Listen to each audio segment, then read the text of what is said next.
വിഷയം മുനമ്പം ആളിക്കത്തുമെന്ന് കരുതിയിരുന്നു. വയനാട്ടിൽ മുനമ്പം സമാനമായിട്ടുള്ള സമരം നടത്തി BJP. അവിടെയും ക്രൈസ്തവ സഭാധ്യക്ഷന്മാരെ കൊണ്ടുവന്നു. പാലക്കാട് ഈ വിഷയം ഉയർത്തിപ്പിടിക്കാൻ നോക്കി. ചേലക്കര ആ വിഷയം ഉയർത്തിപ്പിടിക്കാൻ നോക്കി. മുനമ്പം എവിടെയും വന്നില്ലേ? മുനമ്പം എവിടെയും ക്ലിക്കായില്ലേ? മുനമ്പം BJPക്ക് വോട്ട് നേടിക്കൊടുത്തില്ലേ? തള്ളിക്കളഞ്ഞു.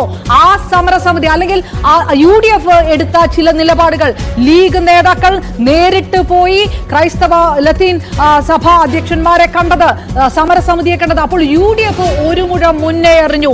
ഇടതുപക്ഷത്തിന് ഏകദേശം തല പോകാതെ രക്ഷപ്പെടാൻ സാധിച്ചു. BJP എറിഞ്ഞ ആ അമ്പുകളൊന്നും കൊണ്ടില്ലേ? അത് വയനാടും കൊണ്ടില്ല, ചേലക്കരയിലും ഫലിച്ചില്ല, അത് പാലക്കാടും ഉണ്ടായില്ല. അപ്പൊ മുനമ്പം BJP ഉദ്ദേശിച്ച പോലെ എവിടേക്കും എത്തിയില്ല. പാലക്കാട്ടൊക്കെ 16,000-ഓളം ക്രിസ്ത്യൻ വോട്ടുകൾ ഉണ്ടായിരുന്നു. അവിടെ നമുക്കറിയാം BJP മുനമ്പത്ത് പോയി അവിടുത്തെ മുനമ്പം സമരക്കാരെ കണ്ട ഏക സ്ഥാനാർത്ഥി BJPയുടെ കൃഷ്ണകുമാറാണ്. കൃഷ്ണകുമാറിന്റെ ലക്ഷ്യം സംശയമില്ല അത് തന്നെയായിരുന്നു, ഈ ക്രിസ്ത്യൻ വോട്ടുകൾ BJPയിലേക്ക് അടുപ്പിക്കുക എന്ന സാഹചര്യം തന്നെയായിരുന്നു. പക്ഷെ അത് സംഭവിച്ചില്ല എന്ന് വേണം നമുക്ക് മനസ്സിലാക്കാൻ. അത് സംഭവിച്ചില്ല. 5063 വോട്ടുകൾക്ക് ഇപ്പോഴും അവിടെ രാഹുൽ മാങ്കൂട്ടത്തിൽ മുന്നിലാണ് എന്നുള്ള വളരെ പ്രധാനപ്പെട്ട കണക്കുകൾ മുഹമ്മദ് റിയാസിന്റെ പ്രതികരണം വരുന്നു. കുപ്രചാരണങ്ങളുടെ സ്ഥാനം ചവറ്റുകൊട്ടയിലെന്ന് പ്രഖ്യാപിച്ച് LDF സർക്കാരിനെ പിന്തുണച്ചു വോട്ടർമാരെന്ന് പറയുന്നിടത്തുണ്ട്. മുനമ്പം വിഷയമുണ്ട്, സീപ്ലെയിൻ വിഷയമുണ്ട്. അങ്ങനെ ഇടത് പക്ഷത്തെ അല്ലെങ്കിൽ ഇടത് സർക്കാരിനെ പ്രതിസന്ധിയിലാക്കുമെന്ന് കരുതിയ പ്രചാരണങ്ങൾ ജനം തള്ളിക്കളഞ്ഞു എന്നുള്ളതാണ്. പാലക്കാട് അല്ലെങ്കിലും LDFന് പ്രതീക്ഷിക്കാൻ ഒന്നുമില്ല. കുഞ്ഞാലിക്കുട്ടിയുടെ പ്രതികരണം വരുന്നു. പാലക്കാട് വിജയത്തിന്റെ ക്രെഡിറ്റ് UDFനാണ് എന്ന് PK കുഞ്ഞാലിക്കുട്ടി പറഞ്ഞു വെക്കുകയാണ്. UDF ഒറ്റക്കെട്ടായി പ്രവർത്തിച്ചു. മുസ്ലിം ലീഗിന്റേത് വാചാലമായ നിശബ്ദ പ്രവർത്തനമായിരുന്നു. പാലക്കാട് നഗരസഭയിൽ UDF മുന്നേറ്റത്തിന് കാരണം സന്ദീപ് വാര്യരുടെ വരവാണ് എന്നുകൂടി പറഞ്ഞു വെക്കുകയാണ് PK കുഞ്ഞാലിക്കുട്ടി. അതായത് 3 മണ്ഡലങ്ങളിലും രാഷ്ട്രീയ വിജയം UDFനാണെന്ന് കൂടി പറയുന്നത്. അതായത് ഒറ്റക്കെട്ടായി, അങ്ങനെ ആരും ക്രെഡിറ്റ് എടുക്കണ്ട, സതീശൻ എടുക്കണ്ട, സുധാകരൻ എടുക്കണ്ട, ഒറ്റക്കെട്ടായി UDF പ്രവർത്തിച്ചതിന്റെ ഭാഗമായി തന്നെയാണ് ഈ വിജയം എന്ന് പറയുന്നത് കുഞ്ഞാലിക്കുട്ടിയാണ്. രണ്ട് വിഷയം, അതായത് ഒരു തരത്തിലുള്ള വർഗീയപരമായിട്ടുള്ള പ്രചാരണവും ഈ തെരഞ്ഞെടുപ്പിൽ ക്ലച്ച് പിടിച്ചിട്ടില്ല. അത് മുനമ്പത്താണെങ്കിൽ ഉണ്ടായിട്ടുള്ള ആ വർഗീയ നിലപാടെടുത്തിട്ടുണ്ടെങ്കിൽ അത് തള്ളിപ്പോയി.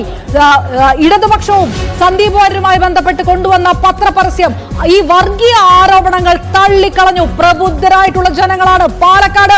ഒരാളുടെയും, അത് ഇടതുപക്ഷമാകട്ടെ, അത് NDA ആകട്ടെ, BJP ആകട്ടെ, എന്തുമാകട്ടെ, ഒരു വർഗീയ പ്രചാരണവും ഒരു വോട്ടും ഒരു വർഗീയ പ്രചാരണത്തിനും ഒരു മലയാളിയും കുത്തിയിട്ടില്ല എന്നുകൂടി തെളിയിക്കുന്ന ഒരു അഭിമാനമുള്ള ഒരു തെരഞ്ഞെടുപ്പ് ഫലം കൂടിയാണ് പുറത്തു വന്നുകൊണ്ടിരിക്കുന്നത്. രാഹുൽ മാങ്കൂട്ടത്തിൽ ലീഡ് കുതിച്ചുയരുന്നു എന്ന വിവരം കൂടി നമുക്ക് അനൌദ്യോഗികമായി ലഭിക്കുന്നുണ്ട്. അപർണ, അതൊരു പക്ഷേ 10,000 കടന്നാലും സംശയമില്ല. പക്ഷെ ഔദ്യോഗികമായി ആ വിവരം പുറത്തു വരുന്നില്ല. രാഹുൽ മാങ്കൂട്ടത്തിന്റെ ലീഡ് ഇപ്പോൾ കുതിച്ചുയരുന്നുണ്ട് ഓരോ ഘട്ടത്തിലും. അതായത് ഇപ്പോൾ 9ഉം 10ഉം റൗണ്ടുകൾ എണ്ണിക്കൊണ്ടിരിക്കുന്ന സമയമാണ്. അവിടെ ഭൂരിപക്ഷം പാലക്കാട്ട് രാഹുലിന്റെ കുതിച്ചുയരുമെന്ന കാര്യത്തിൽ സംശയമില്ല. ഇപ്പോൾ 5063 കണക്ക്. ഒരുപക്ഷെ അത് അതിന്റെ ഇരട്ടിയാകാനുള്ള പശ്ചാത്തലം കൂടി ചേർത്ത് വായിക്കണം. അങ്ങനെ പാലക്കാട്ട് വലിയ തരംഗം രാഹുൽ ഉണ്ടാക്കുന്നു എന്ന വിവരം കൂടി ഈ ഘട്ടത്തിൽ പുറത്തു വരികയാണ്. ഒരുപാട് ഘടകങ്ങൾ അവിടെയുണ്ട്.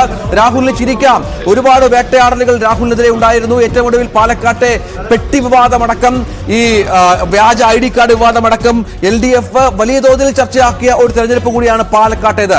ന്യൂനപക്ഷ കൺസോളിഡേഷൻ കോൺഗ്രസിന് UDFന് അനുകൂലമായി ഇവിടെ സംഭവിച്ചു എന്ന വിവരം കൂടി നമുക്ക് ഈ ഘട്ടത്തിൽ പറയണം. അത്രത്തോളം വലിയ തോതിൽ പ്രചരണങ്ങൾ നടന്ന, വിഷയങ്ങൾ മാറിമറിഞ്ഞ ഒരു തെരഞ്ഞെടുപ്പായിരുന്നു. അവിടെ രാഹുൽ ചിരിക്കുന്നു, രാഹുൽ വിജയം ഏതാണ്ട് ഉറപ്പിക്കുന്നു, രാഹുൽ വലിയ തോതിൽ ഭൂരിപക്ഷം വർദ്ധിപ്പിക്കുന്നു. കോൺഗ്രസിന്റെ UDFന്റെ ആഹ്ലാദ പ്രകടനം പാലക്കാട് നഗരത്തിൽ നടക്കുന്നു എന്നുള്ളതാണ്. പ്രവർത്തകർ അങ്ങോട്ടേക്ക് ആഞ്ഞ് എത്തിക്കൊണ്ടിരിക്കുന്നു എന്ന കാഴ്ചകൾ കൂടി നമുക്ക് കാണാം. വലിയ തോതിലുള്ള പ്രചരണ പ്രവർത്തനങ്ങൾ പാലക്കാട് ഉണ്ടാകുന്നു എന്ന സാഹചര്യം കൂടിയുണ്ട്. പാലക്കാട്ട് UDF വിജയത്തേരിലാണ്. UDF വിജയം ഉറപ്പിക്കുന്നു. രാഹുൽ മാങ്കൂട്ടത്തിൽ വലിയ തോതിൽ പാലക്കാട്ട് സ്കോർ ചെയ്യുന്നു എന്നുള്ള ഏറ്റവും പ്രധാനപ്പെട്ട വിവരം കൂടിയുണ്ട്. 5063 വോട്ടുകളാണ് ഇപ്പോൾ ഔദ്യോഗികമായ കണക്ക്. അത് പക്ഷേ ലീഡ് ഓരോ നിമിഷവും ഉയർത്തുന്നു എന്ന വിവരം കൂടി ഈ ഘട്ടത്തിൽ പുറത്തു വരുന്നുണ്ട്. രാഹുൽ മാങ്കൂട്ടത്തിൽ വലിയൊരു വിജയത്തിലേക്ക് പാലക്കാട് പോകുന്നു എന്നുള്ള വിവരമാണ് പുറത്തു വരുന്നത്. 10291 രാഹുൽ മാങ്കൂട്ടത്തിന്റെ ഭൂരിപക്ഷം 10,000 കടന്നു. 10291 വലിയ ഭൂരിപക്ഷം. അതായത് ഇനി അങ്ങോട്ട് ബാക്കി കണ്ണാടി മാത്തൂരിൽ വന്ന് ആ വോട്ടിൽ കുറഞ്ഞാൽ പോലും രാഹുലിന്റെ ഭൂരിപക്ഷം ഷാഫി നേടിയതിനേക്കാൾ മൂന്നിരട്ടിയായി കഴിഞ്ഞു. രാഹുലിന്റെ ഭൂരിപക്ഷം ഷാഫിയുടെ മൂന്നിരട്ടി. അത് കുറയും. അത് കുറയും. പക്ഷേ കുറഞ്ഞാലും ഷാഫി നേടിയ ഭൂരിപക്ഷത്തെക്കാളും മുകളിൽ വന്നാൽ ക്രെഡിറ്റ് VD സതീശന്, ക്രെഡിറ്റ് ഷാഫി പറമ്പലിന്. പിന്നോട്ട് പോകുന്നത് VD സതീശനെ മുൻ ആക്രമിച്ച കോൺഗ്രസിന്റെ ഒരു വിഭാഗത്തിന് അല്ലെങ്കിൽ ഇടതുപക്ഷത്തിന്, NDക്ക് പ്രതിപക്ഷ